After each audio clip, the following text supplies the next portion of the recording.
من الشيطان الرجيم.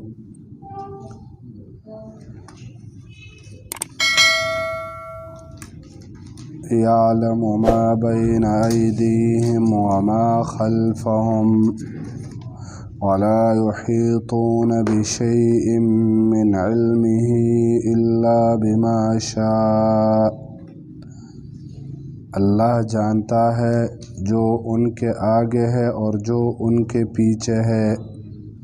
ولا یحیطون اور یہ احاطہ نہیں کر سکتے بشیء کسی بھی چیز کے ساتھ من علمہ اس کے علم میں سے الا بما شاء مگر جو وہ اللہ چاہے. وسع کرسیہ السماوات والارض فراخ ہے اس کی کرسی آسمانوں اور زمینوں کو. ولا یؤودہ اور نہیں تکاتا اس کو حفظہما اس کی حفاظت.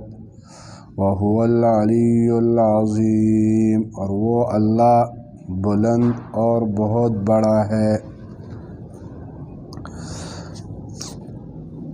یعلم ما بین ایدیہم اور ولا یحیطون اس جملوں میں اللہ تعالیٰ نے اپنا علم بیان کیا کہ اللہ کا علم ہر چیز پر ہے اور مخلوق ان کے پاس کچھ بھی علم نہیں. ہاں جو اللہ چاہتا ہے تو ان کو علم دے دیتا ہے. پھر اللہ تعالیٰ ہر انسان کو علم دیتا ہے اس کے صلاحیت کے مطابق. جس انسان میں جتنی صلاحیت ہو اتنا اللہ علم دیتا ہے اور یہ علم مختلف طریقوں پر ہوتا ہے. مختلف اور مثلا فطرت کے ساتھ بھی اللہ علم دیتا ہے. فطری علم یہ اللہ ہر چیز کو دیتا ہے. مثلا ایک چھوٹا بچہ وہ پیدا ہوتا ہے تو فوراً جب اس کو بھوک لگ جاتی ہے تو رونے لگتا ہے. اب اس کو یہ رونا کس نے سکھایا کہ تو روئے گا تو تجھے کچھ ملے گا. یہ علم اس کے فطرت میں اللہ نے رکھا ہے. یہ علم فطری ہے. اور یہ علم اللہ تعالیٰ نے اس مخلوقات کو بھی دیے ہوتے ہیں، حیوانات کو بھی دیا ہوتا ہے. مثلا کوئی بھی حیوان ہونا وہ نقصان والی جگہ میں نہیں جاتا ہے. کوئی بھی گدھا بھی ہونا وہ بھی کسی جگہ سے چھلانگ نہیں لگائے گا جہاں اس کو تکلیف ہوگی. کسی سمندر میں یا آگ میں نہیں کودے گا کیونکہ اس کو بھی اتنا وہ ہے کہ میں یہاں جاؤں گا تو کیا ہوگا، مجھے یہاں درد اور تکلیف ملے گی. یہ فطرت میں اللہ نے یہ باتیں رکھی ہوتی ہے ہر مخلوق کے. تو یہ فطری علم. اور پھر جو اصل علم انسان کو اللہ نے دیا وہ عقل کے ساتھ دیا ہے کہ انسان کو اللہ نے عقل دیا ہے اور عقل کے ذریعے یہ انسان بہت سارے علوم کیا حاصل کر لیتا ہے. بہت سارے علوم یہ عقل کے ذریعے حاصل ہوتے ہیں. تو یہ علوم اللہ نے دیے ہیں انسان کو. مشاہدے کے ساتھ بھی علم ہوتا ہے. آدمی بہت ساری چیزیں دیکھ لیتا ہے تو علم حاصل ہو جاتا ہے اور اگر نہیں دیکھتا ہے تو علم نہیں ہوتا. تو یہ مشاہدے کا علم ہے. یہ مختلف طریقے ہیں علم کے، لیکن مخلوق کا علم بہرحال کیا ہے، بہت کم ہے. آج کل دیکھو یہ سائنس اور ٹیکنالوجی اپنے عروج اور انتہا تک یہ ساری چیزیں پہنچ چکی ہے، لیکن پھر بھی سائنسدان اقرار کرتے کہ الانسان طفل، انسان ابھی بھی چھوٹا سا بچہ ہے بس. اور یہ کہتے کہ بھائی جن چیزوں پر ہمارا علم ہے نا وہ ان چیزوں کے سے بہت کم ہے جو ہم سے مخفی ہے. کائنات میں جو مخفی ہے ہم سے وہ بہت زیادہ ہے اور جو ہمیں معلوم ہے یہ بہت کم ہے. یہ تو مخلوق کو اللہ نے علم کیا دیا ہے، کم دیا ہے بنسبت خالق کے. ان کا علم بہت کم ہے. اب وسع کرسیہ السماوات، یہاں سے اللہ تعالیٰ اپنے کرسی کی عظمت اور فراخی بیان کر رہا ہے. اللہ کی کرسی فراخ ہے آسمانوں اور زمینوں کو. کرسی سے مراد اللہ رب العالمین کی کرسی ہے. اللہ رب العالمین یہ جو 7 آسمان ہے ان 7 آسمانوں کے اوپر کرسی ہے اور پھر اس کرسی کے اوپر عرش ہے، اور پھر عرش سے اوپر، عرش پر نہیں، عرش سے اوپر اللہ رب العالمین ہے۔ اور یہ چیزیں اتنی بڑی ہے کہ یہ جو پہلا آسمان ہے یہ دوسرے آسمان کی بنسبت اتنا چھوٹا ہے جیسے ایک بڑے صحرا کے اندر ایک حلقے کو ڈالا جائے، ایک روپیے کو ڈالا جائے، مثلا اتنا سا جو ہوتا ہے اس کو ڈالا جائے تو بڑے صحرا میں اس کی کیا حیثیت ہوتی ہے۔ پھر دوسرا آسمان تیسرے کی بنسبت اتنا چھوٹا ہے، چوتھا پانچویں کی بنسبت، پانچواں چھٹے، اور چھٹا ساتویں کی بنسبت۔ اور پھر یہ ساتوں آسمانیں یہ کرسی کی بنسبت اتنی چھوٹی ہے جیسے ایک بڑے صحرا کے اندر ایک حلقہ ڈالا جائے۔ ساتوں آسمان ملا کر اللہ کے کرسی کے مقابلے میں اتنے چھوٹے ہیں۔ اور پھر یہ کرسی یہ عرش کے مقابلے میں اتنی چھوٹی ہے جیسے ایک بڑے صحرا کے اندر ایک حلقہ ڈالا جائے یہ کرسی۔ اور پھر اس عرش سے اوپر اللہ ہے، تو اللہ تعالیٰ کتنا عظیم ہوگا، وہ کتنا بڑا ہوگا۔ عرش لا يقدر قدرہ الا اللہ، اس کا اندازہ صرف اللہ تعالیٰ کو ہے، باقی مخلوق کو اس کا اندازہ نہیں۔ تو اب دیکھو اللہ رب العالمین کی عظمت یہاں سے معلوم ہوتی ہے۔ یہ جو کرسی ہے یہ عبداللہ ابن عباس رضی اللہ عنہما سے صحیح سند سے نقل ہے کہ یہ کرسی موضع القدمین ہے، موضع القدمین۔ عام انسانوں کا یہ سوچ ہوتا ہے کہ اللہ تعالیٰ اس کرسی پر ہے، ایسی بات نہیں ہے، بلکہ یہ کرسی جو ہے یہ اللہ رب العالمین کے قدمین کی جگہ ہے، کما یلیق بشان عز و جل، جیسے اللہ کے شان کے لائق ہے۔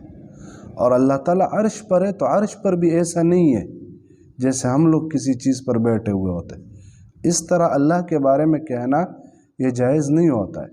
اللہ تعالیٰ نہ عرش کی طرف محتاج اور نہ عرش پر ایسا، بلکہ عرش سے اوپر ہے اللہ تعالیٰ، جیسے اللہ کے شان کے لائق ہے۔ تو یہ کرسی جو ہے نا یہ صرف موضع القدمین ہے یہ، اور باقی عرش اس سے اوپر اور اللہ تعالیٰ اس سے اوپر ہے۔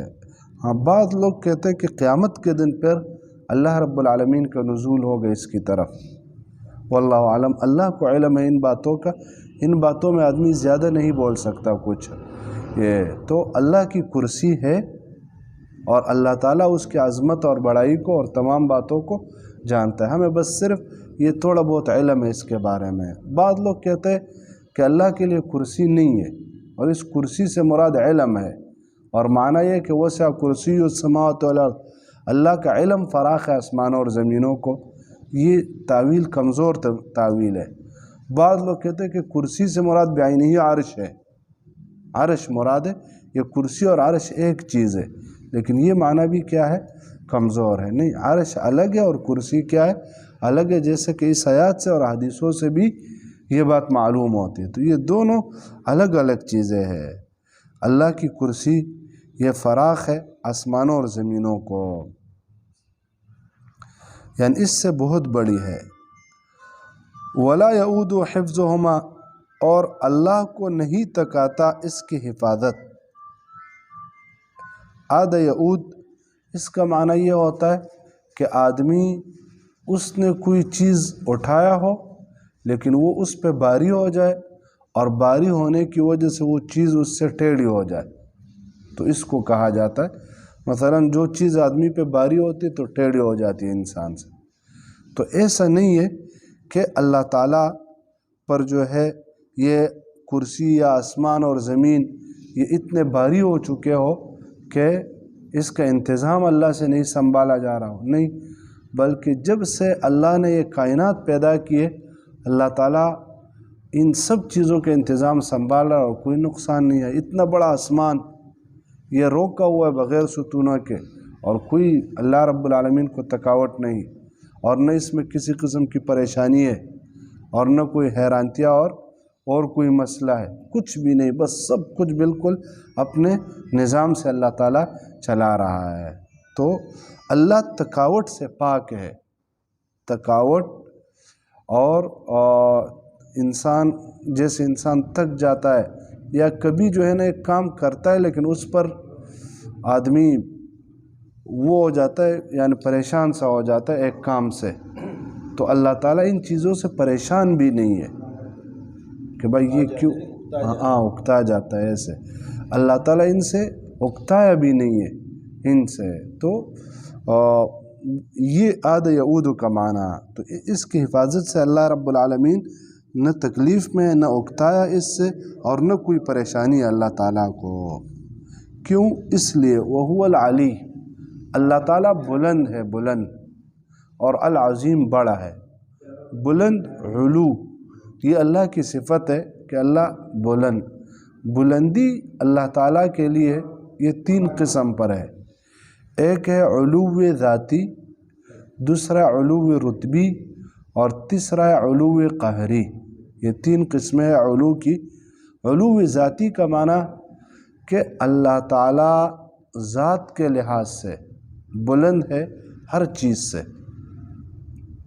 اللہ رب العالمین کی ذات وہ ہر چیز سے اوپر ہے.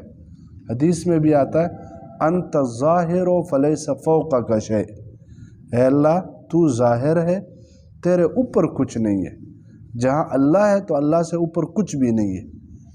یہ تو یہ معنی ہے وہو العلی، وہ بلند. جو لوگ کہتے ہیں اللہ تعالیٰ ہر جگہ میں ہے، یا والعیاذ باللہ کچھ لوگ حلول کے قائل ہے کہ اللہ اس مخلوق کے اندر ہے، یا اللہ تعالیٰ کسی انسان میں آ جاتا ہے، یہ سارے جو ہے نا غلط عقائد ہے، نظریات ہے.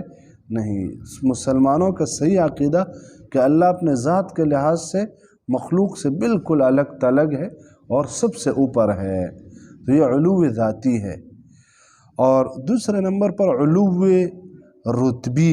علو رتبی اللہ تعالیٰ کا مرتبہ اور مقام وہ اتنا بلند ہے کہ اس کے مقام اور مرتبے تک کوئی نہیں پہنچ سکتا. تو اللہ تعالیٰ مقام اور مرتبے کے لحاظ سے بھی ہر کسی سے کیا ہے؟ بلند. اور تیسرے نمبر پر علو قہری، یعنی اللہ تعالیٰ اپنے قہر، اپنے غلبے اور اپنے تسلیط مسلط ہونے کے اعتبار سے اللہ تعالیٰ سب سے بلند ہے. اللہ ہر کسی پر مسلط ہے لیکن کوئی اللہ پہ مسلط نہیں ہے.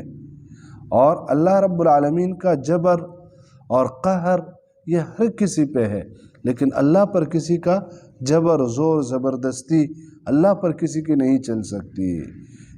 یہ علی کا معنی، اللہ بلند ہے ہر لحاظ سے، شرافت، مقام، مرتبہ، عزت، عظمت، ہر لحاظ سے اللہ رب العالمین بہت بلند ہے.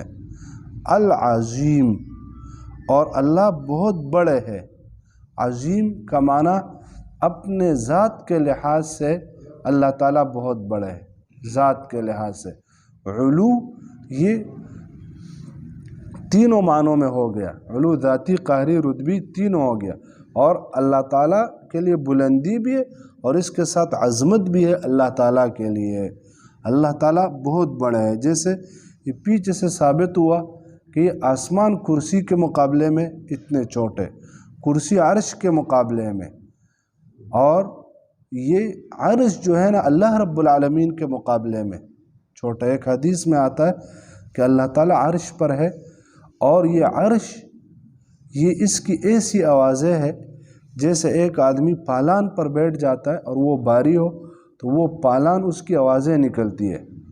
آوازیں، ایک چیز جو کمزور اور اس کے اوپر بڑے چیز کو رکھا جائے تو اس کی آوازیں سے نکل جاتی ہے.